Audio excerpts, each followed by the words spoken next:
as you can see, I got the mic, I got the camera. Man, we trying to get used to the new equipment, you feel me? But yeah, I just kind of want to talk about how this morning has gone. Today is Monday, August 25th. Sisters still are not in school. Mom is not responding. Paperwork has been sent twice. First time it was sent August 13th. Second time I sent it August 19th. No, that don't sound right. 21st. So first paperwork was sent to her email August 13th for her to sign. Didn't hear from her. Then I received a message that she said she was in the hospital. So, and then days after that, she said she'd be going to the library to sign it. Obviously, the date that was on there was an old date, so I had to send new paperwork with the new date and sent it to her email. And here we are, 4 days later, still nothing. School has started in Illinois the 21st. And school in Arizona, as y'all know, have started way back July 24th. Mom said that I couldn't enroll them. I only had guardianship until August 1st. So there really wasn't much that I could do considering that that's what she said. And then she has gone back and forth on her word, inconsistent. So it's just a tough space to be in, especially when you're talking about children's education, despite all the other things I have mentioned. So also want to just talk about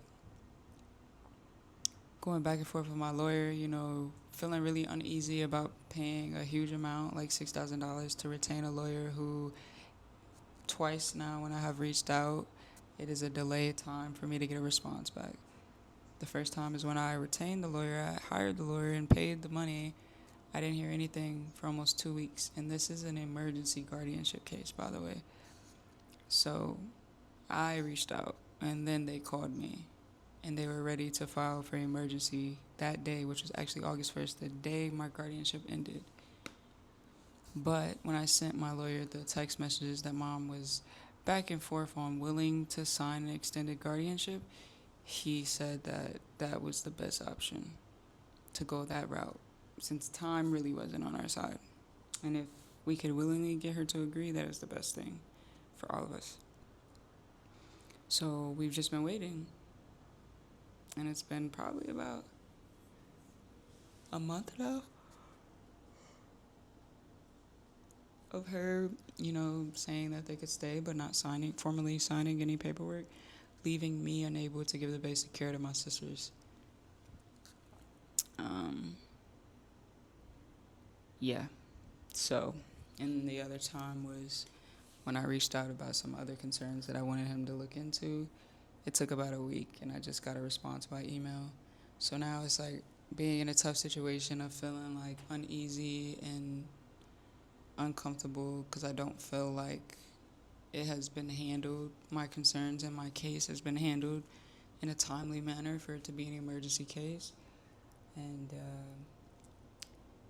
so it's like if I decide this attorney is not for me and my sisters, I could get, the rest of the money that I paid to retain the attorney, but that could take 30 to 60 days. So then that leaves me in a space to where then now I have to represent myself. And it's like, what was the point of any of this if I was just going to end up, So just trying to see it through. Of course, I journaled, I prayed to God, and at the end of the day, I know God will equip me with whatever I need for any situation. If I'm unprepared, He will prepare me. So I know that. I don't really stress out about it, but it is a lot on my plate. It is a lot to maneuver through, and it is consistently up and down. So that's just where my head is at this morning. I just kind of wanted to do a little update. I guess the biggest thing is, I can't contact the schools here in Arizona.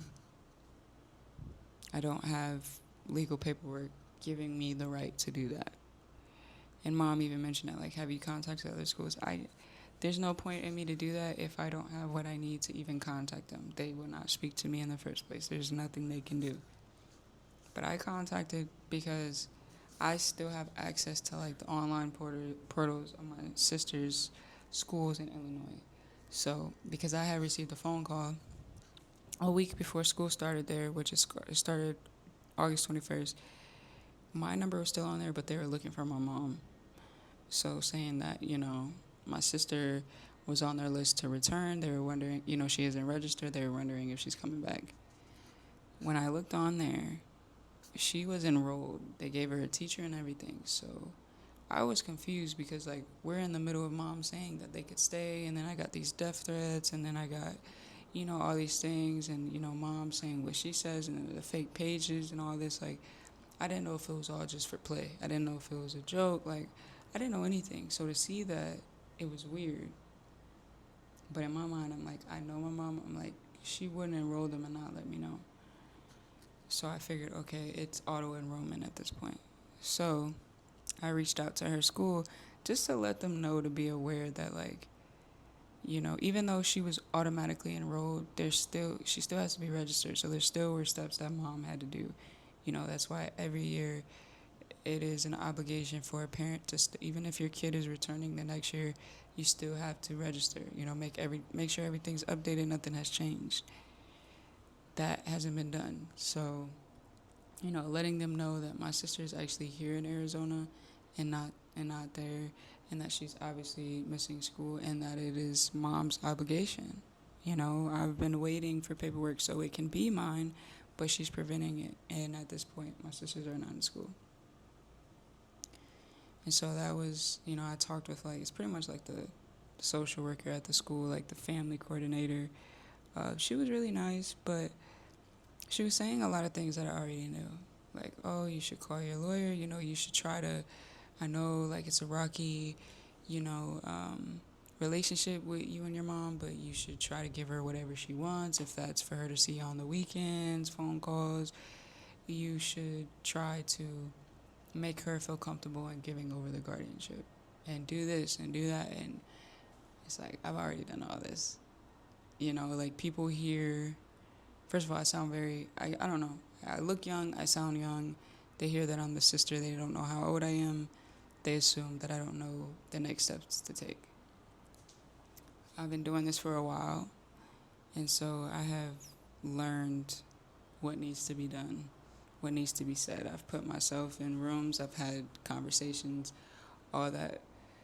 But yeah, so she's saying that, and, but at the same time saying that, she's so glad that my sisters have me, to not give up, to keep going, because I am their voice. And regardless of if anybody else shows up, like me showing up, it does make a difference.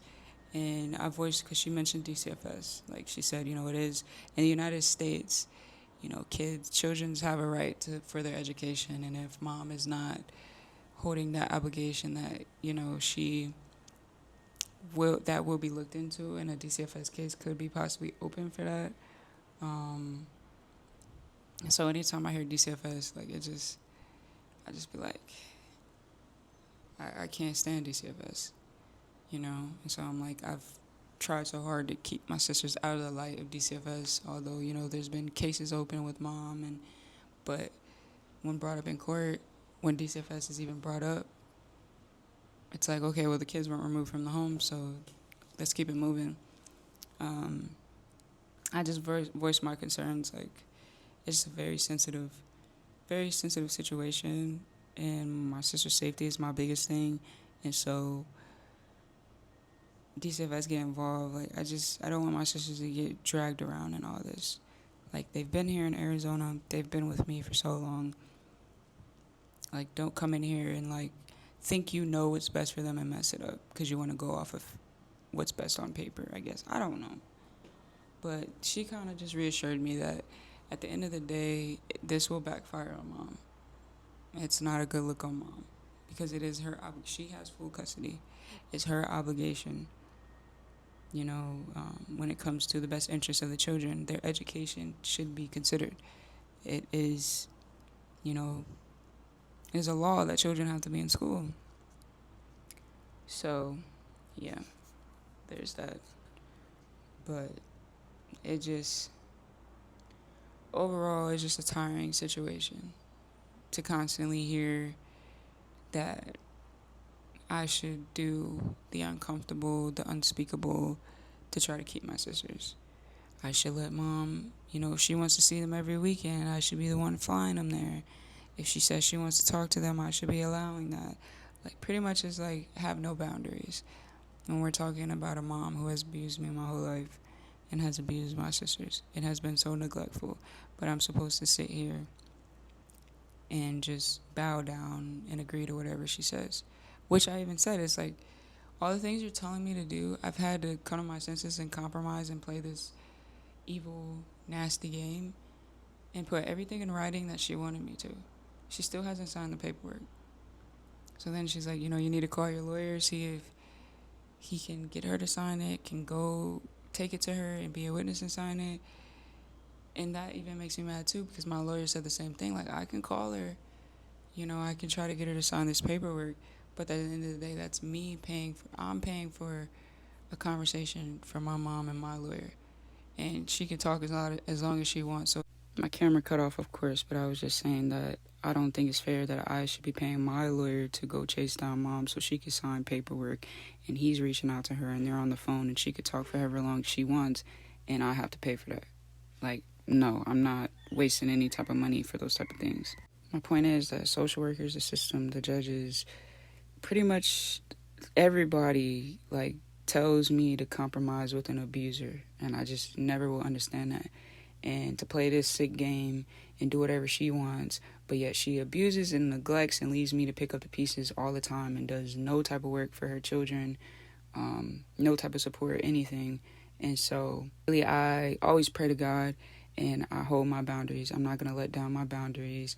I'm not going to let them destroy all the work that I've done up until this point and all the work that God has provided up until this point. So I continue to stand on my boundaries for what I deserve, what my sisters deserve, while dealing with a very broken system that will do anything to see a parent have their kids, even if it means they're abusive and neglectful. And even to this extent, now it's my sisters being neglected educationally. These are all things that I have tried to prevent last year when I was in court, when I brought up the attendance records of my sisters and how much school they missed and the neglect then, and they didn't want to see any of that. And now it's to the point where I've been asking to enroll my sisters here. Mom said no, took that time to insult me, kick me, whatever, and say that they were coming back August 1st, harassed me, did it all on social media, but then a couple days before August 1st came, said that they could stay longer, and then it ended up to now I have them until Thanksgiving break, and then took a month just to sign paperwork so I can get them enrolled in school here. Which obviously left me no choice but to homeschool my sisters, because even though they are being neglected and mom's not doing what she's supposed to do educationally and preventing me from being able to do that, I can't just sit here and put the blame on her and be like, oh, well, my sisters just won't get education. I take their education seriously. So then now, another thing, making my life harder, our family's life harder, now homeschooling my sisters. But at the same time, like I always say, I take the lemons and I turn it into lemonade. It never starts out sweet.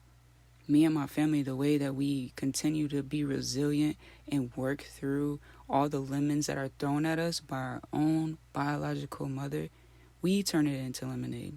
We make it sweet. So we do the work of, okay, my sisters are being ripped from so many things that they shouldn't be ripped from, that no kid should be ripped from. My sisters should have been able to at least try out the schools here in Arizona back in July to see if they liked it. And if it was too much mentally due to what they've been through or whatever reasons, then we would have had the choice to homeschool. A problem that for me is not the fact that homeschooling is a bad thing necessarily. It's the fact that my sisters weren't given that choice due to neglect. Again, so of course, as we always do, we pick up the pieces and we make this lemonade sweet. So yes, I'm homeschooling my sisters now, and since we're already so far in September and school started here at the end of July, my sisters have already missed 2 months of school on top of what they already have went through this summer.